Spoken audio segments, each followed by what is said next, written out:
आपला स्वागत अभिनंदन आहे आणि जे ग्रामपंचायतमध्ये एक महिला सरपंच आहे तो महिलांनी चांगले कार्य केले का सर? हो सर, या गावात ग्रामपंचायत महिला सरपंच ऋतुजा अमोल एरंडे यांच्या काळात पूर्ण गावाचा कायापालट झालेला आहे व सर्व गावकरी त्याच्यावर आनंदित आहे, याच्यात दुमत नाही. व मी या गावचा माजी तंटामुक्ती अध्यक्ष आहे. माझे नाव नारायण बाळाजी सोनवणे व माझा पुतण्या काही काळ सरपंचसुद्धा या गावाचा होता. ते काही कारणामुळे स्थगित झाले. थँक्यू. आमच्या चॅनलवर आपलं स्वागत अभिनंदन आहे आणि आपण पण ग्रामपंचायतचे सदस्य आहे. सदस्य नात्यांनी जे मॅम सरपंच आहे आतापर्यंत चांगले कार्य केले का त्यांनी? मी ग्रामपंचायत सदस्य जनार्दन क्षीरसागर 74 जळगाव, तालुका पैठण, जिल्हा छत्रपती संभाजीनगर.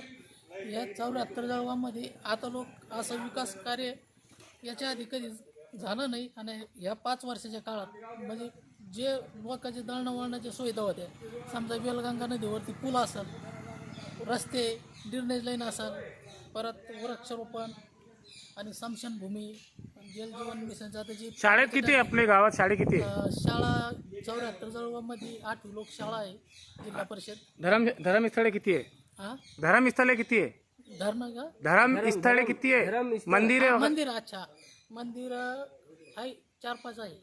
हाँ, चैनल पे आपका स्वागत है। आप भी यहाँ जलगांव ग्राम पंचायत 74 के रहवासी है। क्या क्या कार्य किए मैम सरपंच है यहाँ पर, तो बताइए उस बारे में।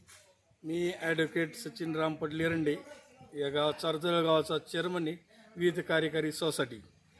आणि इथल्या सरपंचांनी 5 वर्षात खूप कार्य केलेले. रस्ता केला, शाळा दुरुस्ती केली, घरकुलं आणली, विहिरी मंजूर झाल्या आणि जळगाव ते बोरगाव रस्त्याचं भुमरे साहेबांनी काम चांगल्या प्रकारे मार्गी लावले. सर, आपण म्हटले की जे पंतप्रधान घरकुलची योजना आहे आणि मनरेगाची जे स्कीम असते आतापर्यंत किती लोकांना लाभ मिळालेला आहे? जवळपास 70-87% लोकांना 87 घरकुलांना लाभ मिळाला आहे. गावात कोणती मोठी समस्या आहे जिथं आतापर्यंत निवारण झालेलं नाही? गावात हे आमच्या इथं येलगंगा नदीवर पूल होता, तर भुमरे साहेबांनी तो मार्गी लावलेला आहे. ती फार मोठी समस्या होती, कारण नदीवरून पाणी आलं तिकडं दळणवळण सगळं बंद व्हायचं. शहापूर, मानेगाव, खामजळगाव त्या जाण्या येण्याचा मार्ग बंद व्हायचा, ते दुरुस्त झालेलं आहे आता. ग्रामपंचायतचे जे सडक वगैरे जे असतात ते सडकेचं काम झालेलं आहे का? कशाचं? सडकचे हा, सडक झालेला नाही काय, पंतप्रधान भुमरे साहेबाच्या निधीतून झालेला आहे ना.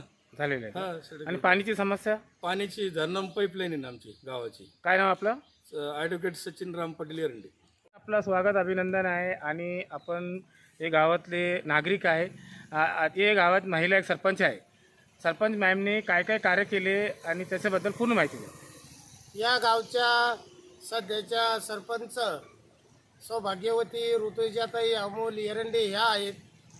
गेली 5 वर्षापासनं आमच्या सर्वांचं लाडकं दैवत, कार्यसम्राट, तत्कालीन पालकमंत्री व विद्यमान छत्रपती संभाजीनगरचे खासदार संदीपानजी पाटील भुमरे साहेब यांच्या निधीतनं जवळपास या 74 जळगाव, खामजळगाव व शहापूर मानेगाव या ग्रुप ग्रामपंचायत अंतर्गत जवळपास 12 ते 13 कोटीचे कामे ही दर्जेदार व उत्तम प्रकारे झालेली आहे.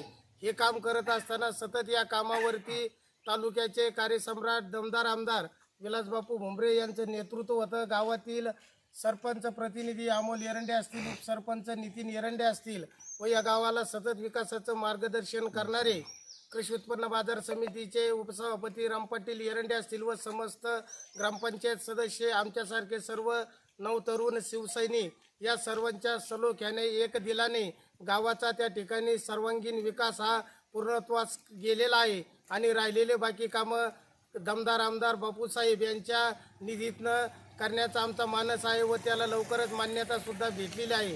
गावाचा या 5 वर्षामध्ये नवे या 3 वर्षामध्ये गावाचा सर्वांगीण आपलं नाव सांगा. झालेला आहे. आपलं नाव सांगा. माझं नाव विठ्ठल गोरखनाथ भाऊ मुळे, ग्रामपंचायतचं नाव सांगा. ग्रामपंचायत 74 जळगाव. चॅनलवर आपलं स्वागत अभिनंदन आहे आणि आपली जे ग्रामपंचायत आहे जळगावची, तर इथे सरपंच जे आहे ते चांगले काम करीत आहे की आतापर्यंत काय काय कार्य केले त्याच्याबद्दल पूर्ण माहिती द्या. मी माजी सरपंच 74 जळगाव, विद्यमान उपसभापती पैठण कृषी उत्पन्न बाजार समिती. आज जे सरपंच आहे 5 वर्षापासून आतापर्यंत 35 वर्षात जे विकासाची कामं थोडा अधुरी राहिली होती माझ्या कल्पनेप्रमाणे, ती त्यांनी भुमरे साहेबाच्या माध्यमातून, भुमरे साहेब पालकमंत्री असताना विविध विकास कामाला निधी दिला आणि त्या निधीमधून त्यांनी विविध विकास कामं चांगली केलेली. प्रथम मी आपणास सांगू इच्छितो की आमचं वृक्षारोपण जे 32 एकरमध्ये ते चांगल्या स्थितीत आहे आणि आजसुद्धा वृक्षारोपण अंगणवाडीचं असेल, शाळा असेल, तिथे वृक्षारोपण करून शाळा अद्ययावत केलेली. तसेच जे जाण्यायेण्याचे रस्ते होते, हे येणारा रस्ता, शाळेकडे जाणारा रस्ता, ते रस्ते आतापर्यंत दुर्दवस्था झाली होती. तिथे जाण्या येण्याला खड्डे होते. ते रस्ते भुमरे साहेबांना निधी दिल्यामुळे सिमेंट रोडचे झाले आणि वेलगंगा नदीवर जो जाण्यासाठी पावसाळ्यात त्रास होत होता गावकऱ्यांना, शाळातील मुलांना, तो त्रास दूर करण्यासाठी भुमरे साहेबांनी 5.25 कोटी निधीतून हा पूल तयार झालेला आहे. तसेच जलजीवनचे काम प्रगतीपथावर आहे आणि आता सध्याला काम सुरू आहे. जलजीवनचे काम थांबलेले होते, परंतु आता परत सुरू होणार आहे. सर, आपले ग्रामपंचायतचे जे सरपंच कोण आहे आणि उपसरपंच कोण आहे आणि सभासद किती आहे आणि महिला आणि पुरुष किती आहे? सरपंच ऋतुजा अमोल गिरंडे सध्याला आणि उपसरपंच नितीन शेषराव गिरंडे हे आहेत. सभासदांची संख्या किती आहे? 9. महिला आणि पुरुष किती आहेत? महिला 5, पुरुष 4. आता महिला सरपंच आहे आपल्या गावातली, हो तो आपण समाधान आहे का, संतुष्ट आहे का, चांगले कार्य केले हो, म्हणून? चांगलं कार्य केल्याबद्दल समाधानी आहोत. कितके वर्षाचा कार्यकाल झाला? असल्यामुळे मी सांगितल्यापेक्षा ह्या गावकरी तुम्हाला योग्य सांगतील. कितके वर्षाचा कार्यकाल चालला? त्यांचा 5 वर्षाचा कार्यकाळ जानेवारीत संपणार. काय नाव आहे आपलं? राम पाटील एरंडे.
गाव पुढे कव्हर करू.